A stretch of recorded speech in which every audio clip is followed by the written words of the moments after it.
Hey guys, how are all of you beautiful people? Hope all of you are doing fine, and yes, this is the next part of What If Naruto repeat the Chunin exam. At their first morning date, which was now a picnic under the clouds amidst the trees, with several curious kunoichi spying from nearby bushes, Naruto turned to the lavender-haired girl beside him and clasped her hands within his own, gazing fondly into her eyes to ask, "Hinata-chan, can I share with you a secret, a very special secret?" Her breath caught and quickened, a blush seizing her features, but she nodded, desperately happy. Seeing what she thought he was about to confess, he smiled. "Yes, Hinata-chan, I do love you. But there will be time to talk of that later. Can I tell you something else? Something that may be hard to believe." A wide, shy, disbelieving yet happy face had seized upon her features, but she rallied herself, determined to be there for him, and nodded once again. Naruto sighed. He'd tried this a few times recently with the Hokage, trying to convince the man of what was truly happening to him. But it had failed. Heck, he'd tried on his very first day to convince him. Often since that time he'd thought over how he might do it better. Now was a good chance to try. He went from holding Hinata's hands in his to holding her close to him. The kunoichi concealed among the trees all cooed at the scene, but it allowed him to whisper into her hair so no one overheard. "You know that sealing scrolls and summon techniques all do stuff with space-time?" She nodded, barely perceptibly. If he hadn't been holding her he would have missed it, but he could almost feel her curiosity over where he was going with this. So he did his best to satisfy that.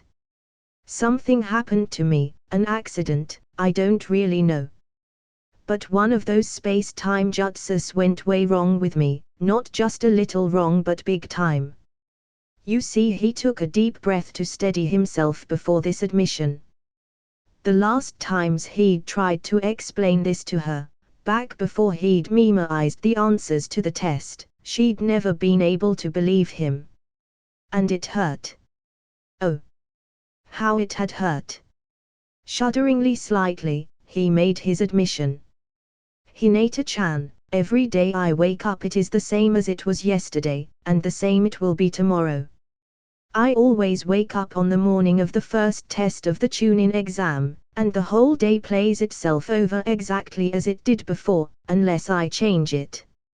I'm caught in a time loop, where all of my tomorrows are the same as my yesterdays, and each and every morning is the start of the Chunin exam." She trembled within his arms, not knowing what to say. She felt him. He was close to her and she could feel he was hurting over this, so she believed he was serious. It all just came at her so unexpectedly. She didn't know what to say. She didn't know how to comfort him. But then she knew. She simply hugged him back, laid her head on his shoulder, and whispered back, "I believe you." He nearly broke down crying on the spot. A soft sigh of romantic fondness echoed from a dozen or so kunoichi's throats over this tender moment. Most expected him to pull out a ring and put it on her finger, and were disappointed when that didn't happen. So she paused nervously, playing her fingers together, after they had found some privacy and he'd begun his explanations. We helped you with your medical studies." Her face was a dark red, and she'd already fainted a couple of times, but he'd always revived her. Naruto nodded, putting an arm behind his head to rub the back of his neck. "Yeah. When I first asked you, you fainted, and woke up disappointed you were still wearing clothes." She blushed bright scarlet, but he did the gentle thing of pretending not to notice. "Anko stripped down and posed just to see me blush. Tenten undressed like it was an everyday event, but I caught a few hints that it was anything but, and she was thinking of very naughty stuff. And when I asked Tamrai, she did a sexy strip and tried to jump me. Since her brother has scared every guy in town away, she was saying she'd probably die a virgin if she doesn't take any opportunity she can get. Every opportunity. Hinata stuttered, Scarlet. So far I was her first opportunity, that is, or so she said, not that anything actually happened. Naruto chuckled. I was too busy wanting to get through my study material and get the medical skill I wanted. Did you see I am of Ichiruku's ramen stand nude too? The shy Hyuga heiress stuttered out. Naruto blinked several times in surprise. You know, I'd forgotten all about that place. All of the blood flushed from Hinata's face. Either you aren't Naruto, or you have been trapped in that loop for a long time. How could you have forgotten her? She's been very nice to you. The boy shrugged helplessly.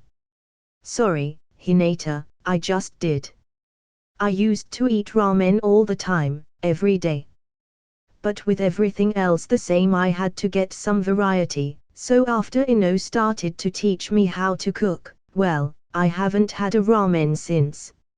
Suddenly stern and finding her backbone, Hinata grabbed Naruto's hand and marched him off to go eat ramen with her at Ichiruku's stand. There she piped up to the serving waitress, "Excuse me, Ichiruku-san, but Naruto is studying to be a medic ninja. We were wondering if, after our ramen, you could help him learn to give an exam." I am stopped in her tracks, staring at the determined girl. You've already helped him. Turning solid scarlet, Hinata nodded, sucking in her bottom lip and very nearly passing out. Wow. I am stood there blinking in surprise. Then she tilted her head in suspicion of the young blonde boy. Are you sure you're studying to be a medic ninja? Naruto shrugged. And nurse and midwife, too. Full medic ninja is something that will have to wait until I have better chakra control. But, well, here. He held out a hand, fluctuating with blue energy as he didn't presently have his limiters on, and explained, this is the standard chakra scalpel technique, used for performing surgery without breaking the skin. Every medic ninja has to know this one.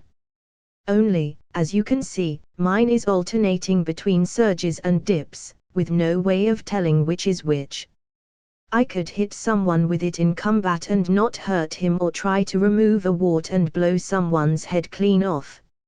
So it's not very useful, not until I have a lot more experience. Ayam and Hinata were both staring at his technique. Both were impressed, although Hinata felt more vindicated, while Ayam was more surprised. Wow! The daughter of the ramen stand owner said. You really are learning how to be a medic. She sounded joyful, and turned to beam a smile on him. Sure. I'll be glad to help you. Wait just 1 minute, you finish up your ramen and I'll nip out back. Follow me when you're done, okay? Naruto walked out of the back of the ramen stand, face aflush and flaming. You know, he told Hinata. It's different when someone else is there trying to help you by pointing out all of the other girls' bits. I know. Hinata played with her fingertips. But I just wanted to make sure you knew what was there, and... Actually, what she'd wanted was to confirm his statement about knowing those sorts of things. So she'd pushed the envelope a bit, and even she had to admit she had probably gone too far. But then, having 360-degree X-ray vision did not lead to a great deal of ignorance about basic physiology, and she'd wanted to know how much he knew. And it got so different from usual when you took off your own clothes and the two of you started to use the other as anatomy models for me. I just don't know how I should take that, is all. Naruto was shaking his head. Hinata had always seemed so much more shy than that. Well, it only seemed fair. The lavender-haired heiress mumbled softly, pushing her fingers together some more. A moment later she ventured, Did you get all of the measurements that you wanted? Naruto nodded his head, still in somewhat of a daze. I did. Though why you insisted on you both receiving the full spa treatment while I got her measured for new clothes. The girl looked shyly down to her fingers, blushing rose. In truth, she'd wanted to know what that was like, and it had seemed unfair to deny it to Iam-san too, especially since they were there for her exam in the first place. And it was her house, so it seemed only polite. And somehow the Hyuga girl felt so vindicated that she'd been right about the value and worth of her Naruto-kun all along when that nice ramen girl started to cry out marriage proposals to him at the top of her lungs. She probably shouldn't have enjoyed it so much, but she had. Hinata felt all aglow with righteous vindication in that she'd been right to love Naruto all along. She'd even been there to witness another girl approve of him.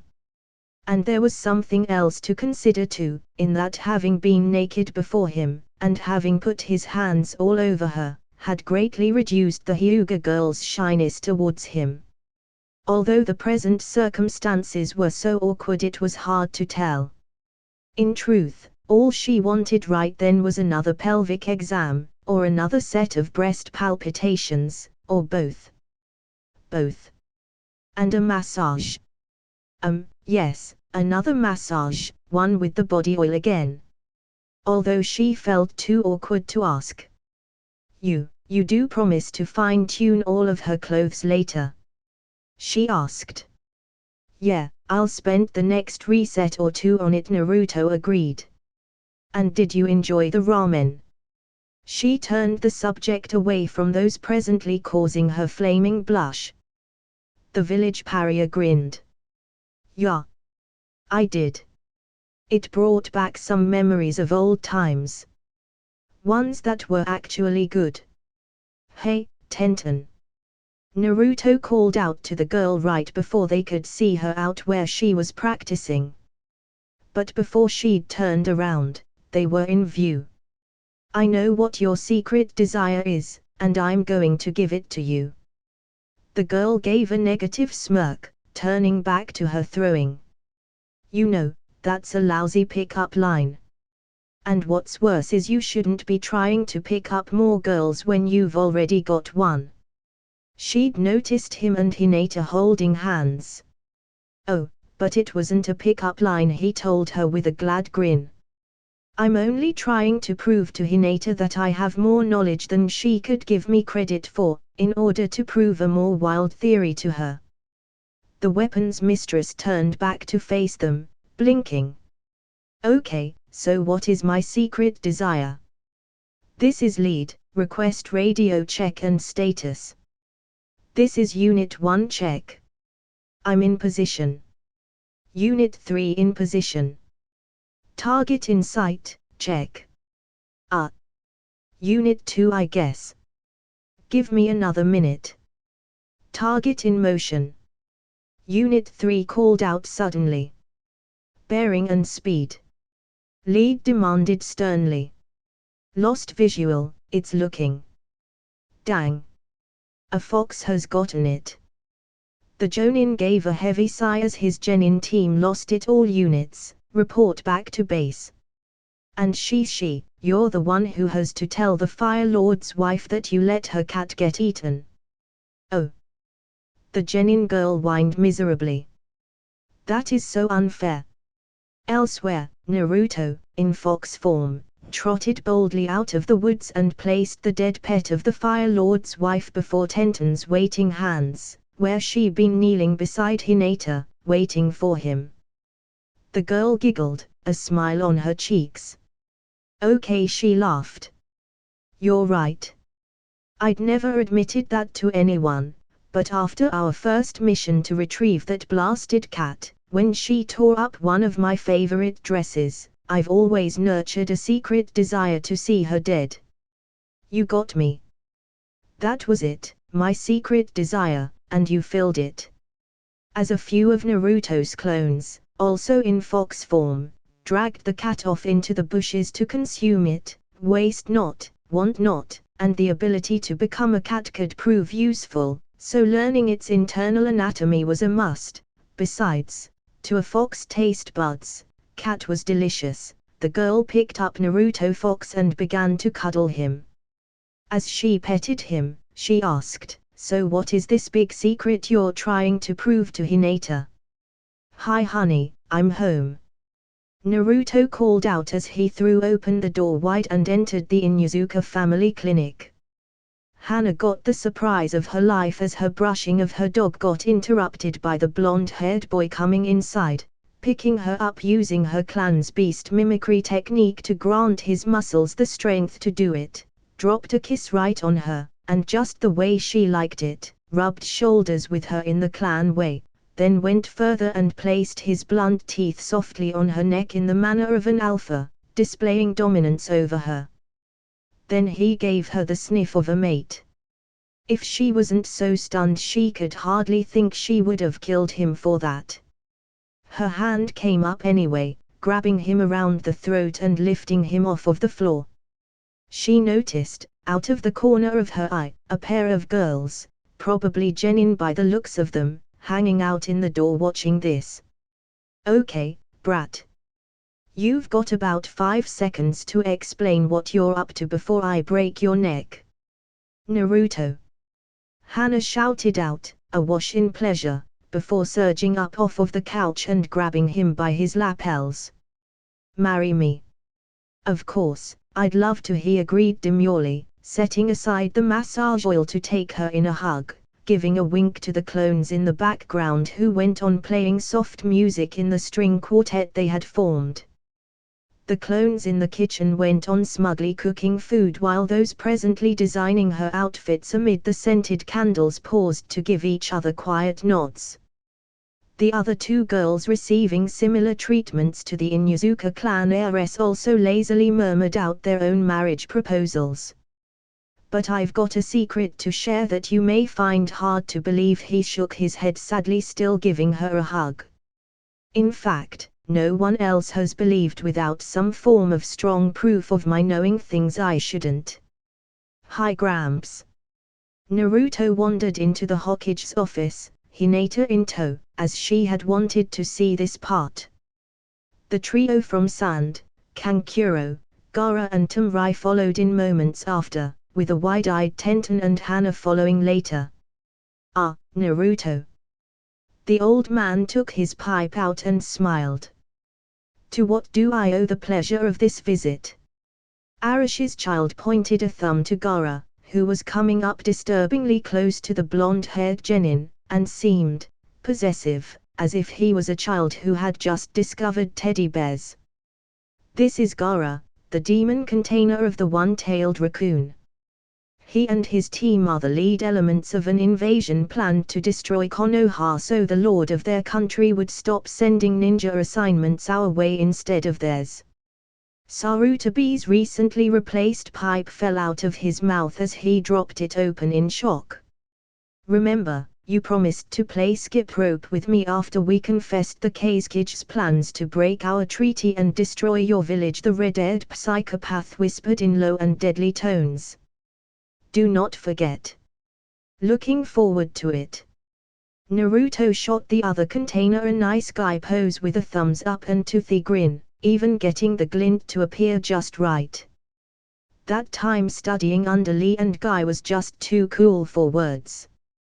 Just as outgoing as he was, just as bold and unashamed of themselves and the way they did things, they were like the family he'd never had, or something.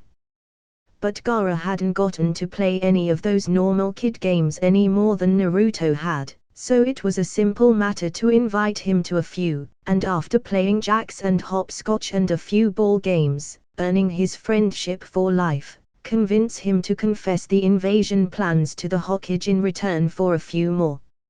Heck! Naruto enjoyed those as much as Gaara did. "Oh, and by the way," the blonde put his hands on his hips, directing a question to the old man, "wasn't the 4th Hokage my father?" Sarutabi fell out of his chair. Sarutabi's face grew grave. That is a very interesting problem, Naruto. Can you offer me any proof? Although the Hokage looked out the window. There were ninja running all over Konoha right now like a disturbed wasp nest, but he had elected to hear more of the boy's story. And what a story it was! Naruto rolled his eyes, kicking back in Hana's lap on the big love-seat he had unsealed from out of a scroll, Hinata on his right and Tenten on his left, with Tamrai seated on the footrest, holding his feet in her lap and wondering what to do with herself. The boy was literally awash in girls. Heaving a sigh, Naruto told him, "Gramps, I've been over this a time or two with you before now. Nothing I've said could convince you, and it's not like I can take a note back with me. Nothing physical changes. What would you accept as proof?" Sarutabi rocked back into his seat, sucking intently on his pipe for a few moments as he silently devoted himself to thought. "That was an interesting question, Naruto. It's a pity you don't know any of the higher-level illusions. There are some that could be used to share a person's memories." "Really?" The boy shot up out of his very plush chair and was hanging off of the Hokage's every word. "Who can teach them? Can you send me off to learn those?" "Ha! Please?" The Hokage was a little surprised at the boy's reaction. So he asked, "Why so eager to give me proof, Naruto? With this information, we can foil the invasion either way." But the boy was vigorously shaking his head. "No. You don't understand. If I had some way to share memories, I could be giving other people their own sets of experiences from previous resets. I could have friends. Friends who remembered me. I wouldn't be all alone anymore." Sarutabi sighed. He hated to disappoint the boy. He lay aside his pipe and said, "I'm sorry, Naruto, but those illusions are only useful for sharing your own experiences. To share someone else's memories, you'd first have to acquire them yourself, and only the Yamanaka clan techniques." The Hokage realized he was talking to an empty office. "You?" Naruto threw open the door to the Yamanaka family flower shop and pointed a finger at Ino. "I need your clan techniques." The girl smirked, smug in her reply, not pausing in arranging some flowers for sale. "Sorry, but not going to happen. They are for our clan members only, Naruto. No exceptions." Although she felt quite flattered that he would ask. There had been times lately when she'd wondered what good they were, as she wasn't turning out to be a very strong ninja. The boy didn't even have to think about it for a second before approaching and pressing himself nose to nose with her. "Marry me." "You?" Ino shoved him away. "No way. Why would I want you when I could have someone like Sasuke?" Ino groaned in pleasure as one Naruto massaged her back while another ran brushes with scented oils through her hair, as a third measured her foot for the shoes she was to be wearing, thoughts of seducing the young tailor going through her mind. Sasuke? Sasuke who? Who was he and what did he matter? The best catch in all of Konoha was making her outfits right now. "Naruto," she murmured out, awash in pleasure. "Will you marry me?" The other four girls present, some of them undergoing this for the second or third time that day, groaned out their own agreements. "Of course, I'd love to," he agreed demurely. "But I wouldn't want to feel an outcast on the inside," he murmured. "I've already had enough of that from the rest of Konoha. So really I couldn't agree unless I was going to be taught the clan techniques. Here, you form this hand seal." The girly puddle of pleasure demonstrated.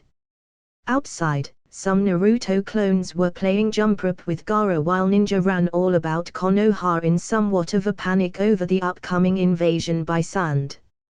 Naruto had always wanted to wear the Hokage's hat. Now he had become it. It was a simple way of spying on the old man as the day of the Chunin finals arrived, as at some point the old guy was going to die, and he hoped to avoid that in future resets by replacing him so that it would be a clone of Naruto under a shapeshift that Orochimaru ambushed instead of the actual Hokage. Of course, as hard to convince as the Hokage could be of this outlandish story, the only methods to pulling that off were either to take out the old guy himself, knocking him out to stick in a closet somewhere to wait until the bad parts had passed, which did not sound fun or easy, on a scale with taking down Orochimaru, actually, and worse in that it could involve hurt feelings after the fact, or failure and exile before it, or, better yet, show him enough evidence to convince him. And Naruto's ideal method for convincing Saru to be both that the danger he was in and what Naruto was undergoing was real would be to show him the actual fight between himself, the Hokage, and Orochimaru. Of course, to show him such a thing first required Naruto to acquire it. Not the least of those barriers was that same one, convince the Hokage. Of course, he should have remembered to eat, as during the long wait for Sasuke to show up for his fight, Naruto's tummy rumbled. The young boy was in the act of wondering how it had done so when he was presently a hat atop the Hokage's head, and didn't currently have a stomach, when the shocked Hokage reacted with the instant response of a highly trained ninja and struck his cap, knocking the shape-shifted boy out. Naruto woke up in his apartment again and sighed, then brightened, jumping out of bed to split into thousands of clones, some select few of which sped out across town to visit certain young ladies in their beds. The month leading up to that reset had been pretty good, actually. He'd done his best to make it so. Ino had taught him what she knew, but she didn't know much compared to the total of her family's mind techniques. But that was okay. Naruto had taken what she'd taught him as a starting off point and invented the rest of what he needed. The Hokage had been very generous in allowing him access to Kyuinai's time, even though the illusion specialist was very needed for the upcoming assault. All of the Jonin had been called on, until some were nearly worn ragged by the preparations they'd had to make. Luckily, Sarutobi knew that, and had proclaimed a mandatory few days near the end there for overworked, overstressed ninja to relax a bit to regain the fighting form they'd lost during the prep times. It hadn't changed the result any, but it had been a nice gesture, very thoughtful of the old man. Actually, Naruto had only gotten any of Kyuinai's time at all by proclaiming that the Hokage needn't put him on any kind of priority list at all. Naruto had been kicking back in the old man's office, relaxed when no one else in Konoha was. Teachers were teaching their students at a feverish pace and all sorts of other measures were being taken to make sure that everything was ready. Entire new defensive structures, bunkers as well as shelters and emergency hospitals had to be redesigned from the ground up, as Ibuki and a squad of Jonin had taken Kabuto and his teammates captive, proven their treason, and under interrogation those traitors revealed that the present defensive arrangements of Konoha were entirely known to their enemies and compromised in full. Retreating your civilians and children into a shelter your enemy had already put traps in ahead of time was only asking for more casualties. While trying to do trauma medicine in a clinic lined with explosive tags just got messy.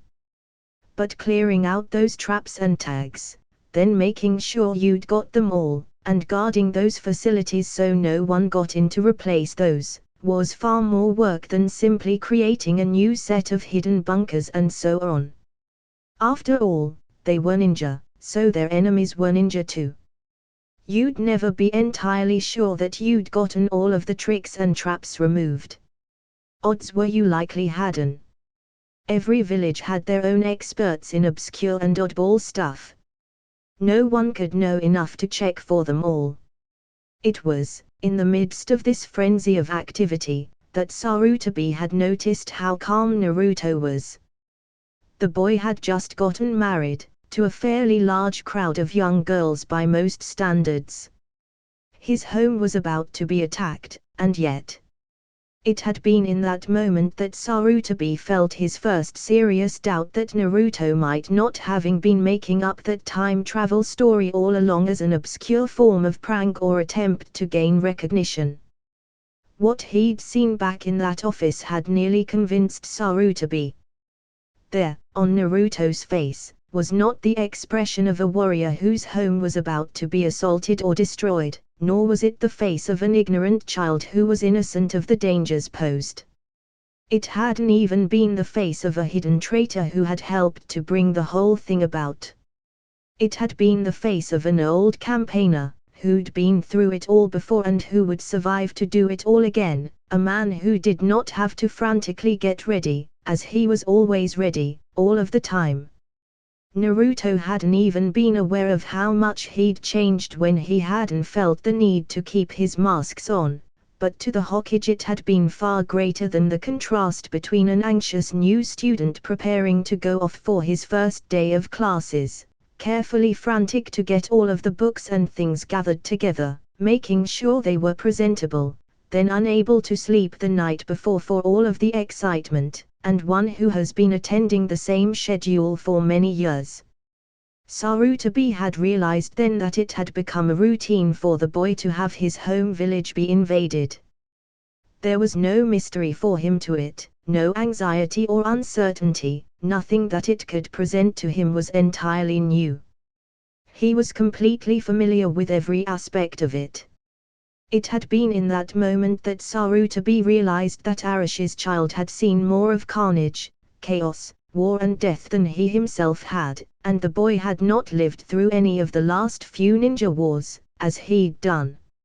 In that second he could fully believe the boy's outrageous story.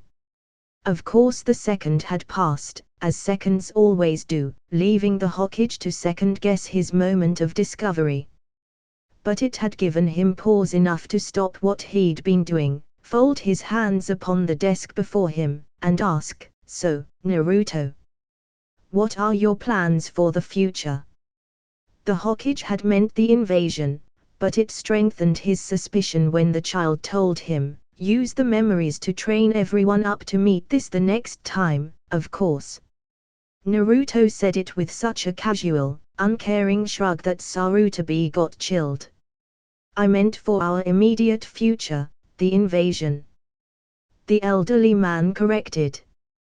Once more Naruto had shrugged. "Observe the enemy's placements, like usual. They always change them when we alter our own deployment.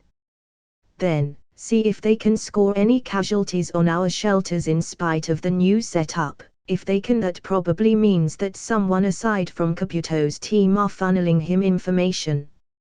So that will be something to look for next time, trying to identify who those other sources are." Once again, it had been about what he'd do when this all started over again. The Hokage had begun to experience real doubts in that moment. So, with a smile, he'd tested the theory. "And how are you planning to implant those memories?" he'd asked. "I understand the Yamanaka clan was less than helpful or forthcoming on those clan secrets of theirs. But even if you knew them all, there is the rather small matter of how to pass those back to their original owners. The illusion techniques are rather demanding." In that moment Sarutobi pegged the mannerisms Naruto had been using. The blonde was unguarded just then, having told his secret and not been believed, so he'd not been bothering to disguise his real feelings, as he so often did. To Sarutobi's startled eyes back then Naruto had been like a baker talking about making bread. There'd been no fear he couldn't do it, no uncertainty or nervousness. This had been just something he had done for a very long time, and Naruto'd been unconcerned with how this particular recipe turned out, as he had many others to rely on. It had been a realization that made Sarutobi feel old. Seeing children turn out as hardened soldiers was something he'd worked hard to avoid by bringing peace to Konoha for those past many years. Then the boy had actually yawned before making his reply. Yawned. The rest of the village had been in an uproar about the coming invasion and how to prepare for it, while Arash's child had yawned. Not even the Hokage could be that blase about the upcoming fights, to be so relaxed in the face of them.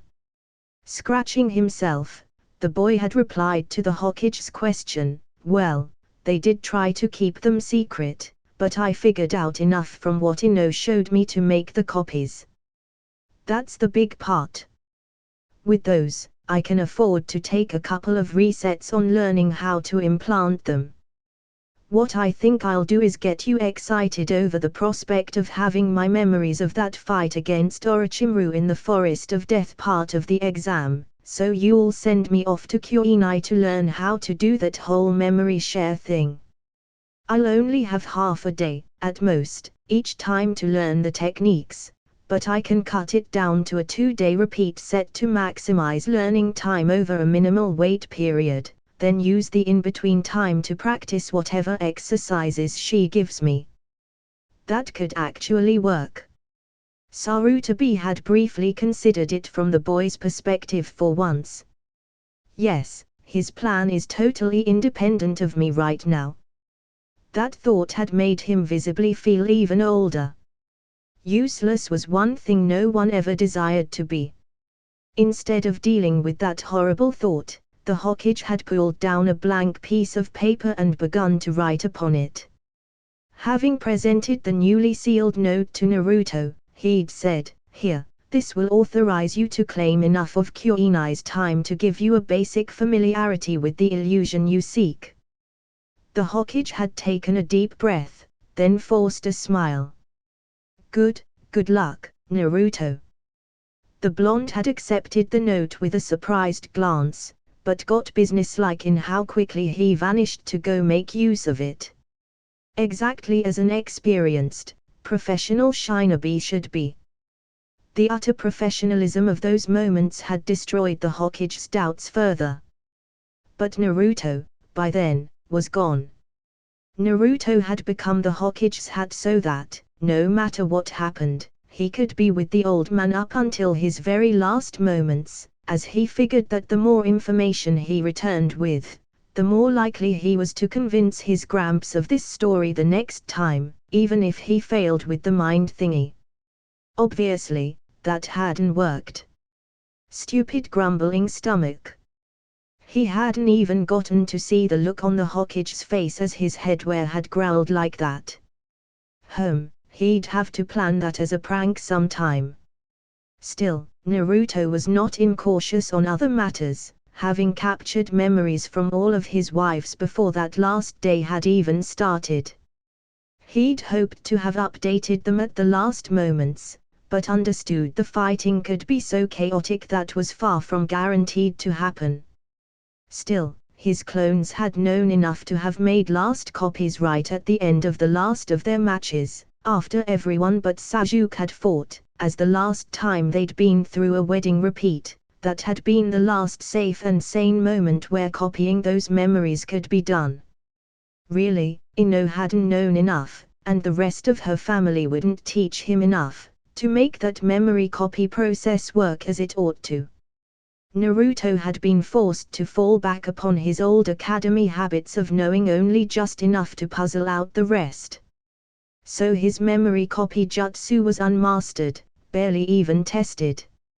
However, the time-looping boy was now mature enough to accept that not all of his plans had to succeed on the first attempt.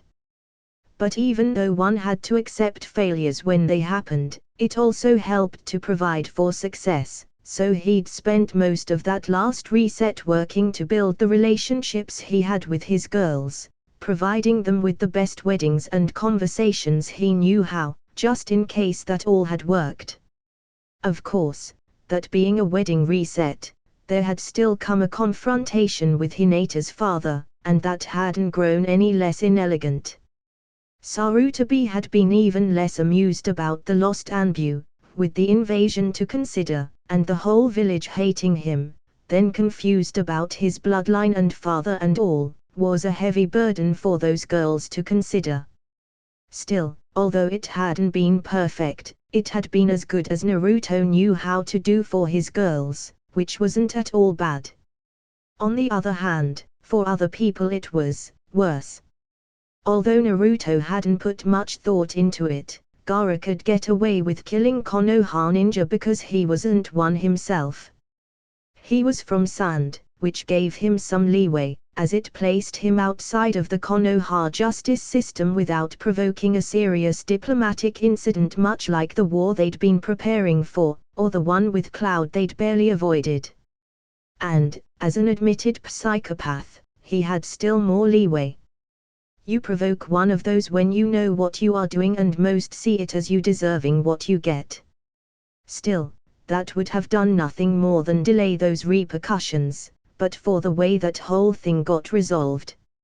If Naruto or another ninja of Konoha had tried anything close to the same level of force to stop Hayashi's attempt to curse Hinata, they could have been dealt with at once, immediately bringing down a full-force reprisal. To have even resisted peacefully could have triggered an immediate assault by Hayashi and his men, who could have excused themselves later.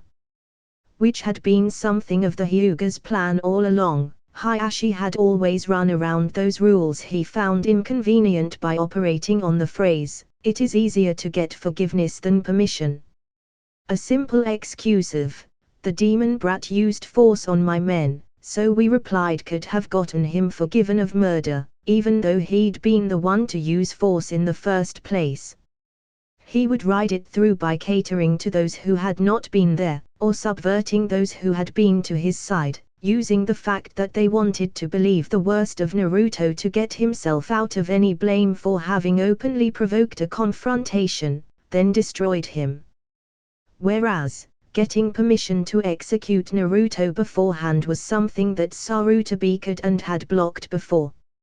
So, if any Konoha ninja had replied when Hayashi sent his men out in attacks of one sort or another, that could only have ended with the victims of Hayashi's assault blamed for provoking those attacks in the first place. Consider him what you will, never deny that the Hyuga clan head was a wily political opponent. Getting others to bear the blame for his own deeds was paltry to him. However, when Gaara had been the first to use lethal force, that became an international incident. That kicked it up to the next level, where it could not be ignored by those in Konoha who turned a blind eye toward injustice so long as Naruto was the only, or primary, victim. They could no longer afford to act with impunity in that case, as they had to consider how it would look to other villages. And the plain simple fact of the matter was that Hayashi's house invasion looked bad any way that you turned it. There was no good way to break the fact that they'd been going to the home of a family not married one full day to put a seal used only for torture and death on one of the brides, who was also the clan heiress of the person who would have been putting that cursed seal on her. The other villages all had their own ninja. They knew better than to believe whatever pretty face Konoha tried to staple over such an incident. Most would even find out that Hayashi and his party had been belligerent and hostile, openly provoking a fight while performing their gruesome task.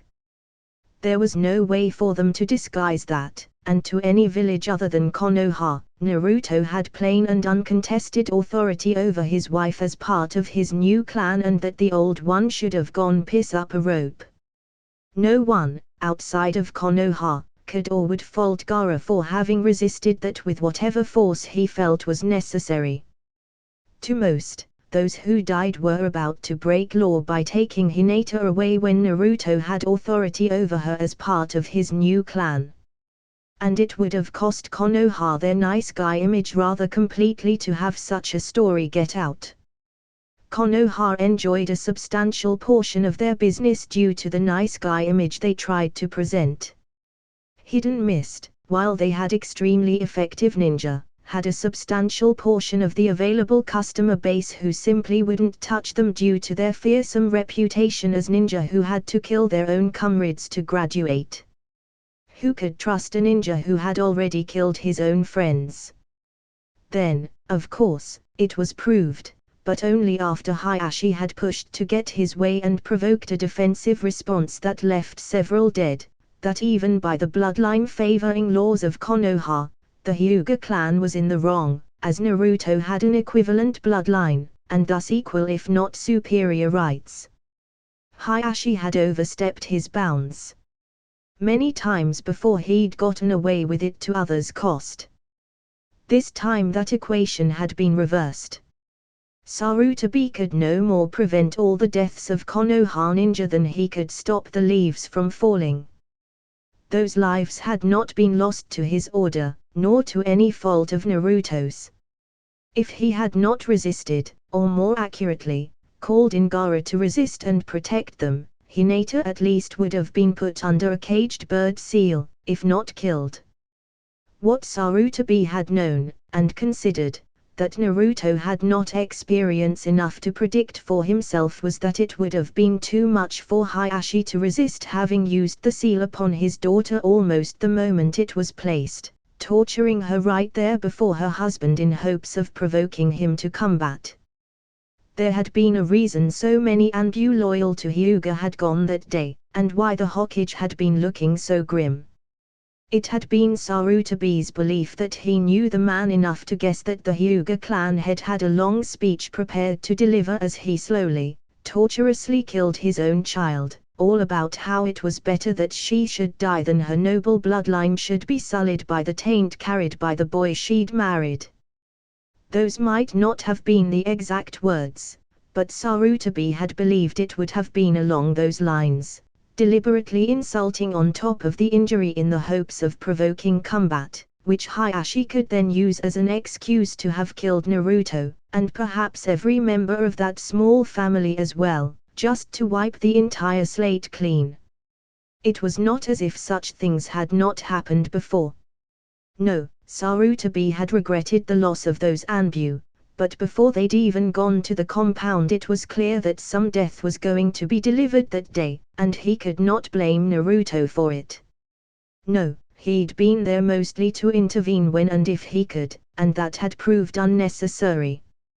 However, as he later faced the invasion, the Hokage dearly wished that he could have prevented it all, as those experienced ninja would be so useful for it. But, if he could have stopped it all, he never would have permitted that procession to Naruto's clan compound in the first place. None of this affected Naruto's plans as he gleefully sprang forth on the morning of the reset to go and try out his new jutsu to see if he really could implant those new memories and see if his friends could recall just what had gone on before the reset. Hinata-chan. Darling. Wake up. Hinata knew she was dreaming, as that was her Naruto-kun's voice and she had heard him call her darling. How could that be real? She knew that despite how much she loved him, the boy whose many qualities she admired barely even knew she existed. He thought she was weird. No, I do not think you're weird, Hinata darling. I think you are very cute and your kisses are to die for. See? She hadn't kissed anyone, ever. She was shy to begin with and no one else seemed half as interesting to her as Naruto. Or, you're making me blush, Hinata-chan. For what it's worth, I love you too. And with that, the startled girl sat up in her bed with a gasp, only to see her crush standing there beside her. Before she could say a word, though, he had snuck in and touched her lips with his, before backing off to say, "There, now I've had your first kiss, and I've got to say that it made me want another, in fact, a whole lot more of your kisses. But for now I am going to have to settle for offering you this." He held out his hand towards her, and sitting there in his palm was a point of lavender light, glittering like a jewel. Even without her bloodline active, she was able to recognize it as visible chakra, which meant it had to be really intense and focused. She honestly hadn't thought he'd gotten that far in his studies, as whatever it was truly advanced. Hinata met Naruto's eyes. I've died and gone to heaven, haven't I? She asked in a trembling voice, then smiled at him. I always knew you would be here, but... Then her eyes widened, and she leapt out of bed and grabbed him. But Naruto-kun, you can't have died yet. You haven't reached your dream and made Hokage. He quieted her with a kiss, which was as effective as it was soothing. She'd raised her voice a bit during the last exclamation, and it would not do for angry family members to overhear shouting and look to see what was going on. No, that wouldn't do at all. Hinata-chan, being with you is more important to me than being Hokage, or anything else that I can think of. She melted. Now he tenderly offered her the point of light again. This belongs to you, and I want you to have it. Someone who loves us both wants you to have it, too. He was referring to her future self, the one with 1 month and 8 days more experience than she had at present. Of course, the current girl had no way of knowing that, and knew of no one who loved her Naruto-kun and her. Come to think of it, she knew of no one besides her who loved Naruto-kun, and for that matter she couldn't name one soul who loved her. Well, aside from him. He'd just said it, and that made this heaven, and so what he was offering to her could not be bad, as they didn't do bad things to each other in heaven. Heaven was a place where everyone was nice and kind, hell was a place where all the cruel and nasty people had only each other to be mean to. Perhaps her mother had wanted her to have this. She was in heaven, too, so if Naruto-kun was here as well they'd probably met, and how could she not like him? Doubts resolved at last, the young girl reached for the chakra jewel he offered her. And remembered. There was a whole month in there of having been married to her Naruto-kun. Oh, and there was some other stuff as well, but... married. To her Naruto-kun. That kind of dwarfed everything else. For Naruto, neither part of this whole memory transfer thing had been easy. But then again very little in his short life had been easy. In the first place he'd not had the Yamaneka's ability to pass through memories so easily, and they were stored all over the place, so he'd kind of just sucked Ino and the rest into his mind, showed them around the place, including the cage with the QB sleeping peacefully, wounds almost healed by now, and then taken them upstairs to give them a room. Naruto had no official verbiage or technical jargon for what he'd done. He couldn't adequately explain it, not even if he knew language describing how. It had been a bit like moving his hand, it all functioned on so deep a level that it didn't even register on a conscious one, he merely did it. However, in the mansion of his mindscape, each of those girls who'd married him had their own rooms. He'd helped them move in stuff and get settled. They had closets with favorite outfits, hairbrushes and the works, with little wedding mementos, pictures and photos in picture frames, and so on. There was even a little Hinata in there, asleep on the bed that he'd made for her, only now that Hinata had just woken up and was exclaiming all over things. Out in the outside world, Hinata had glommed onto her husband with all of the force available in her young body and was currently mashing her lips to his before going searching for a furry tail that she could cuddle. It went much the same way with each those other girls, as his clones woke them up in other parts of town, with the mindscape version of herself waking up as the link got re-established, and all of them reaching in to spend a few moments recalling all of the memories they'd stored in there. It had worked. Only, this being their first reset, it took each of them a while to become used to the idea of this not being the end of the Chunin exam, but instead only just the beginning. Still, Naruto was happy to take them each by the hand and show them things that could convince them. He had whole catalogs of facts to point out by then, and they had all of the time in the world together to get used to it. All that while he couldn't stop grinning. He had his friends again. Perhaps, yes, just perhaps, he had the first real friends ever. The boy simply could not stop grinning.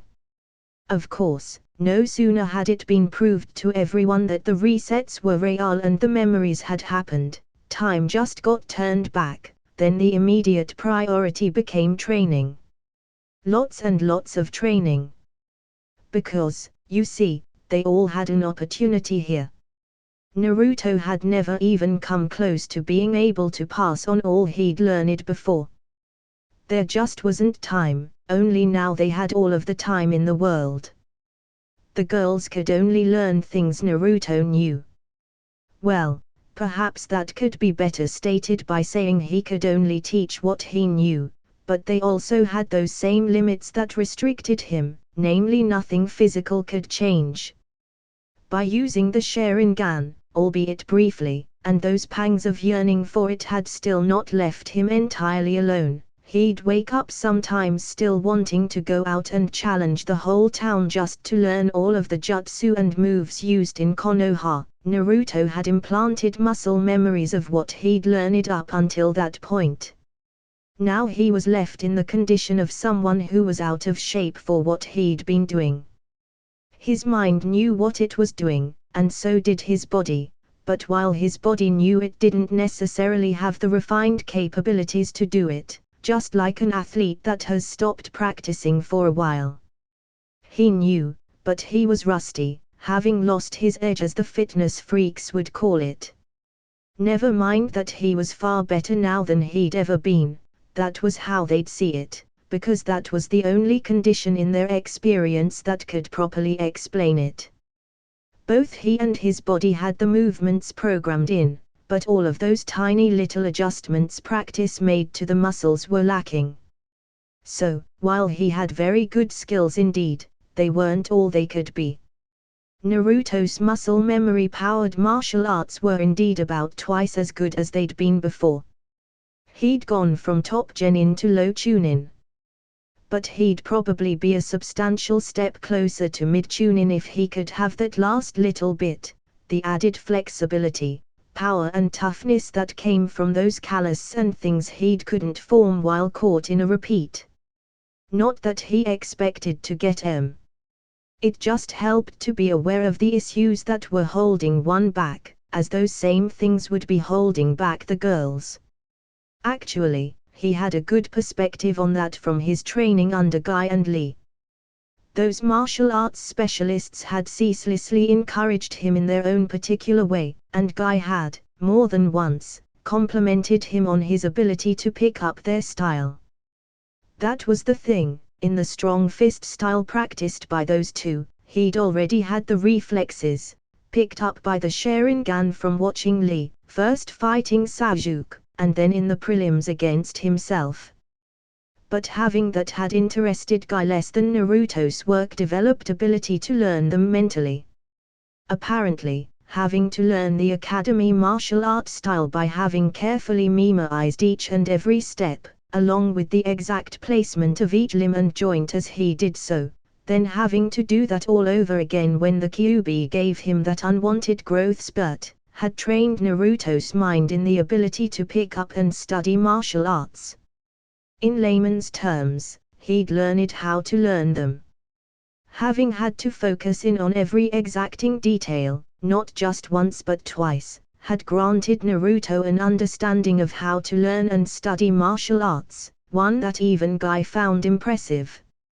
Not that those two were about to call it a gift. In fact they would have been severely hurt had he not confessed to having done it through a great deal of hard work, at which point they'd embraced him, shouting his name, with a sunset over the sea in the background, one of the most touching and acceptance-laden moments of his young life, and dearly cherished for that. But no, he'd picked up the mental aspects of their strong fist style faster than just about anyone, and since he could only claim hard work as his advantage, that had only spurred Lee on harder and even faster. Now, he had the same ability to pursue that with Hinata, learning her gentle fist style, as one thing Naruto had learned early on was that it taught you things you hadn't known you'd known to teach something to someone else. So Hinata could benefit powerfully from teaching him her family's style. For that matter, they'd all practice it. Because from what little practice Naruto had given that art already, he'd learned that it made for some great chakra control exercises, if nothing else.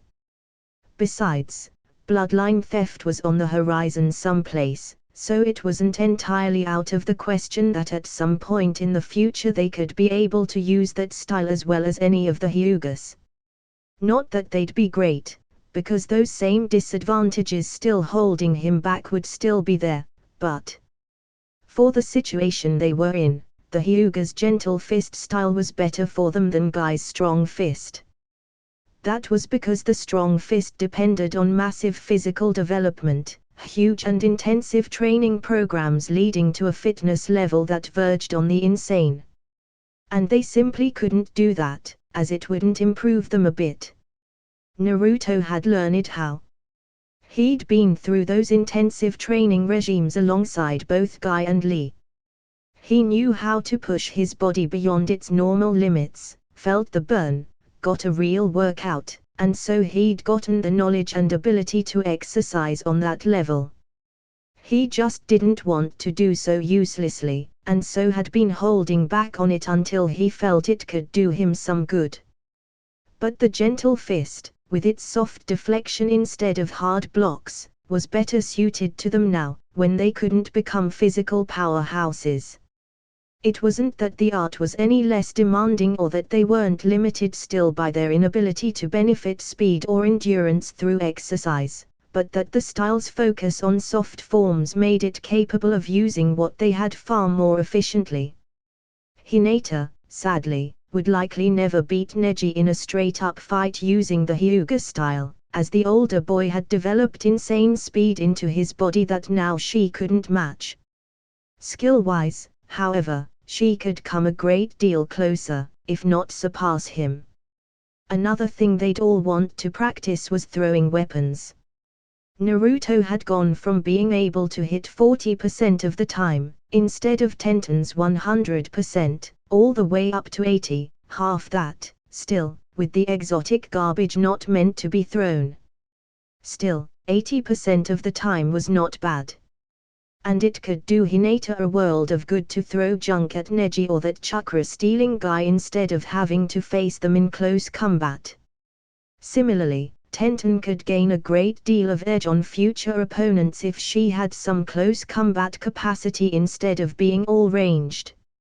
Actually, though, her most frequent opponent was still going to be Temrai. They'd have to do something about that. Temrai could be strongly benefited by having those two specialties added to her own, just as they could be substantially aided by having access to her wind techniques. Ino didn't feel like she'd be contributing much, until Naruto teasingly pointed out that it was her, and her family techniques, that was making all of this training possible. Hana had no doubts of her own usefulness, and put up with no nonsense from any of the younger females. She was clearly the alpha female of this pack, being the oldest and highest-ranking ninja among them.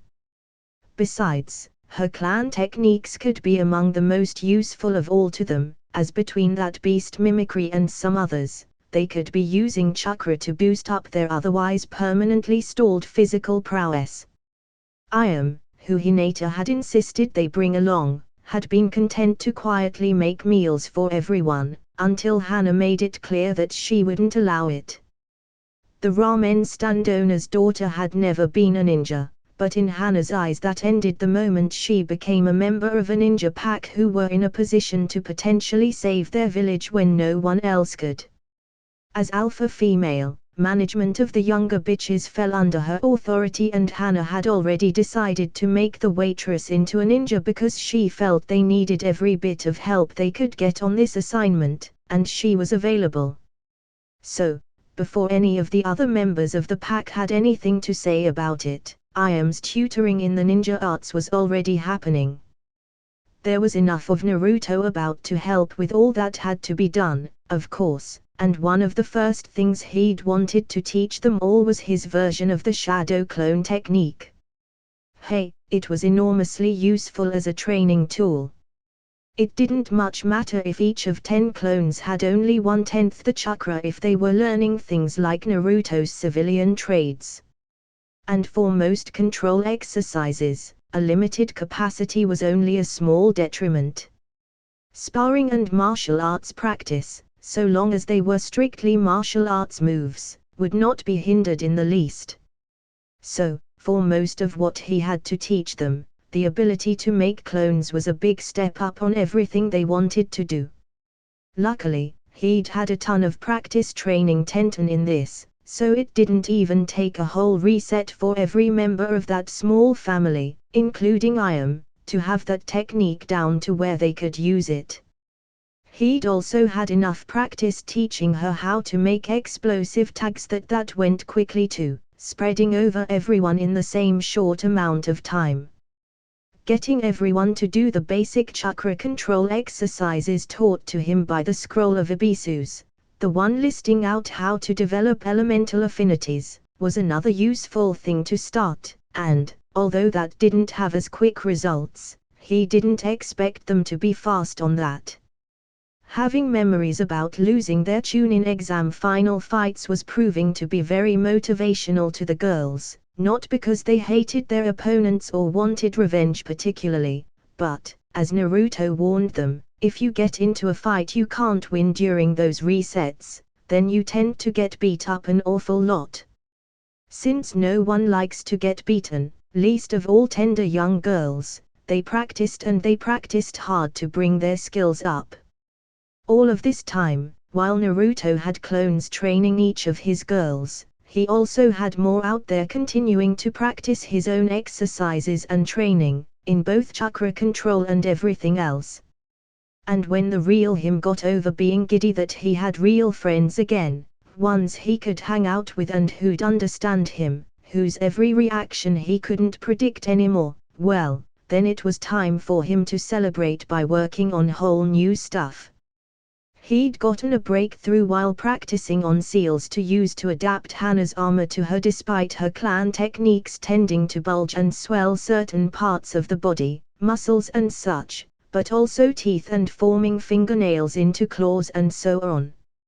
It was a great battle technique, but Naruto hadn't been able to use as much of it as he would have liked because of those shifts constricting the fit of his armor. So in the really serious fights it had always been a choice which to use, the Inuzuka clan techniques or his laboriously produced protection. But in trying to resolve that for Hana, he made a discovery that ought to help them all out enormously. Naruto found bits of what he'd wanted described in completely unrelated seals, found out how to isolate and combine those bits he'd wanted through the process of experimenting, losing several hundreds clones to do it, and at the end had created a new seal array, a very minor one in most ways, not very large or complicated at all. However, it didn't have to be complex to be useful. No, Naruto's new seal could be emplaced on a suit of armor, or clothes, as he later discovered, and once linked to a user it could shift that suit in sync with changes to their body, so that it would always have the exact same fit regardless of issues like growth from natural development or temporary chakra-based body-enhancing techniques. It basically just linked the two so the body and the armor changed in sync.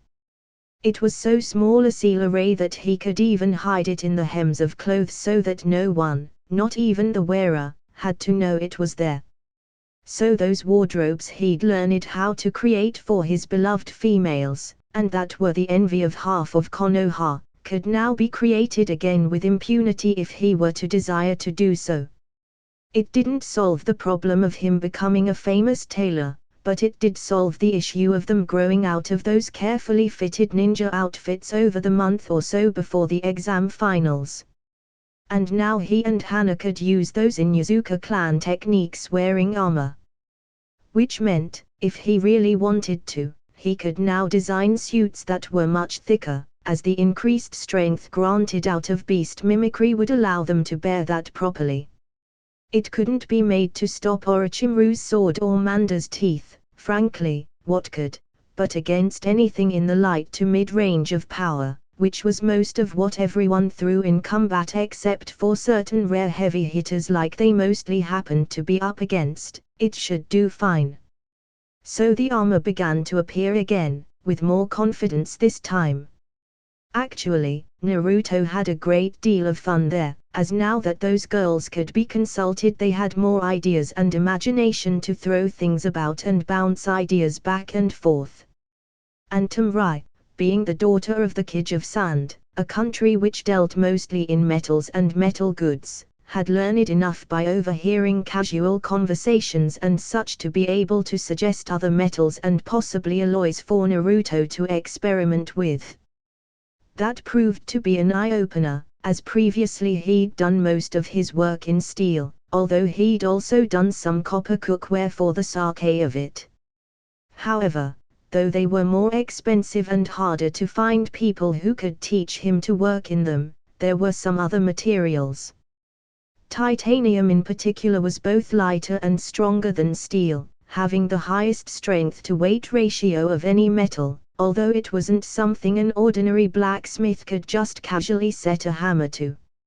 For one, it didn't bear metal fatigue as well as steel did, so hammering wasn't the best way to work it. But that was mostly a moot point, as it was too dang tough to work by hand. Well, it could be done, it just was far from easy. And the heat at which the stuff had to be smelted and tempered was just slightly short of unreal. Not being easy had never stopped Naruto in the best of times, and he'd been practicing fire affinity for months by letting a blazing fire burn near him without getting him so much as warm. So, between fire techniques to heat the flames, chakra control exercises to protect him, and beast mimicry to hammer and shape the stuff, he could gradually learn to work it over time. However, his real breakthrough there occurred when he started to design his own techniques, using what he already knew as a base, to help him out in the forge, using first fire to heat the metal, then earth to form solid crushing dies to squash that metal in between and form the proper shapes that way. It was rough and crude, and titanium had a memory so that it tended to spring back into what it had been before, which was great once you had it in the form of armor, as it could thus more easily resist blows, but that ability to resist blows was far from ideal when you were trying to hammer it into the form of that armor to begin with. No, in most ways the stuff could just be a nightmare to work with, so he began to refine that through frequent experimentation, a process that had as a natural side effect the fact that he began playing with alloy mixtures, different grades, and processes for mixing the steel he already knew how to work with. Even in the narrow range that made up steel, mixtures of carbon and iron could form a number of different structures, all of which had very different properties, most of which the smiths of the elemental countries had never explored properly. One problem he got trying to forge the new stuff was that titanium burned at temperatures less than required to melt it, when exposed to air. Cooling the new material properly also turned out to be a real bear, and the stuff just didn't want to work into intricate shapes with the precision necessary for the tasks he had to hand, using the methods he had available. But he persevered, learning new methods and, when he had to, inventing some, creating entirely new ninja techniques useful for nothing else but to help him craft stuff out of titanium. Then, to get a sufficient supply of that hard-to-obtain metal, enough to outfit his whole small family, he adapted some of his earth chakra control exercises to separate out minuscule particles of titanium from out of the ground. Once he had that down, he sent his clones out far and wide searching the boundaries of the territory he could reach, surveying for that useful mineral, as well as certain others Tumrai had told him about. And, of course, this was really nothing more than a side venture to him, as his real time and attention was focused on the fun he was having now that he had people to share his life. But the best of experiences can make for boring retelling. Naruto had never actually collected the Hokage's memories, as he'd been waiting for the right moment, so he could get them all, and his silly rumbling tummy had stopped all that from happening. Still, he did have that compressed 3 days into 1 second illusion that he'd developed for that purpose. The only flaw with that technique was that he didn't have absolute control over the territory the illusion created. It basically drew one person into the mind of the other, and they both had power to affect that mindscape if they wanted to, so it wasn't something you'd want to use on an enemy. But it was useful for the one thing he'd developed it for, training.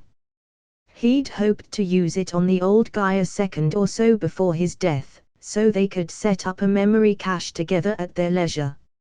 Right now he was developing it to use along with a training program for Lee, getting the green-clad Gen in a suite of chakra techniques once he'd finished that experimental medical process to get the disabled boy's coils functioning properly. And he was working big time on how to do that for his old friend.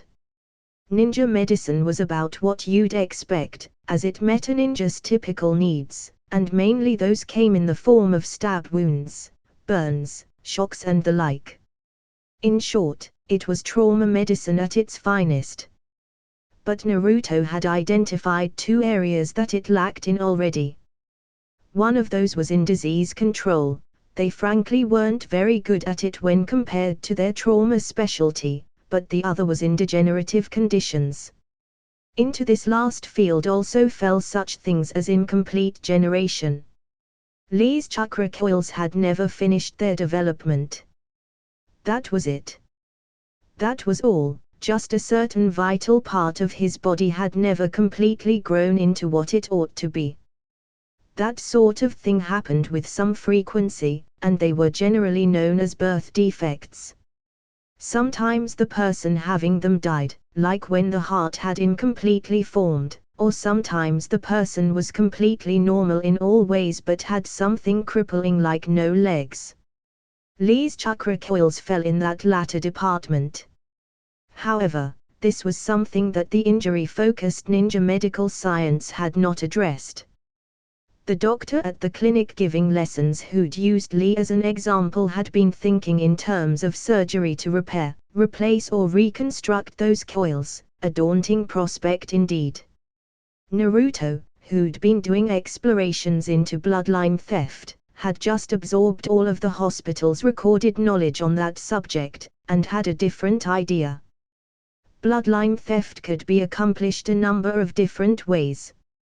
You could either get a hold of someone who had that bloodline you wanted and breed up your own supply of them. That was actually how Konoha got most of theirs, but it was slow and depended on their willing support of your project. The next level up was to use the affected part, like an eye or whatever, and just implant that directly using surgery. But those people couldn't breed those advantages into future generations of ninja. Neither of those required any particular skill. However, the third method was where the real payoff occurred. That was where you got the most results, the fastest. And, unlike a transplant, you had a number of breedable people more or less right away. There were a number of techniques for growing cells quickly. That came as a standard part of most of the advanced healing skills. The third method of bloodline theft came about only when a highly skilled medic used it, but they would take a sample of the bloodline carrying genes, and grow those across and into the genetic structure of an otherwise normal adult body. Unlike both other methods, that gave you several adult bloodline carriers right away. That was obviously the method Naruto was hoping for, even though the best genetic structures used for this generally had to be extracted from tender internal parts. It was what gave the best results, so what he was aiming for. But it was, admittedly, a very advanced art, and so one that very few medics could perform successfully. He was just aiming to be one of those, naturally. Unfortunately, they couldn't do it from mere genes alone, so what had to happen most often was a tissue graft from the donor would be implanted and used as a starting point to seed those genes across the rest of a body. But that wouldn't hurt him, for very long anyway. Eyes made for an extremely bad tissue sample to work from, or else Kakashi could have been made into a full-blooded Uchiha with 2 Sharingan eyes and full control over them, just as naturally adept as Sasuke and Itachi. The thing that tied this back to Lee, in Naruto's insightful mind, was that if they could promote cells and even genes to grow in unnatural ways, it ought to be much easier to convince a body to finish growing out in normal, natural ones that had, for whatever reason, paused at incomplete stages. So Naruto was working on that, and a part of how he was working on that was trying to sprout plant bulbs from Ino's shop. They weren't animal, but they were alive, so he felt that medical techniques ought to have some use on them. And experimenting on animals just seemed too icky. Meanwhile Ino had a wonderful opportunity to bug her family for more of the clan techniques. Since she wasn't obviously married to the village pariah, he and she both knew, along with some other girls, but no one else in town recalled that ceremony, so it was a bit like being secretly engaged, and had a good excuse in that she was in the midst of the Chunin exam. She had a decent argument for swaying them. No luck Ino sighed, rejoining the group despondent. Dad says that he won't teach me anything more until I've got more mastery of what they already taught me. The girls, looking at Naruto and expecting him to be despondent, got a shock to see him looking gleeful.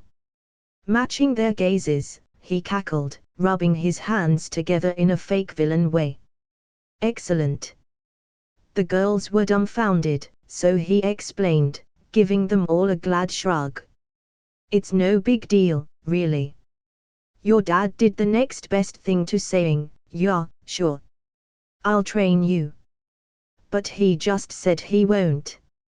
Ino protested, confused over how he could not be getting this.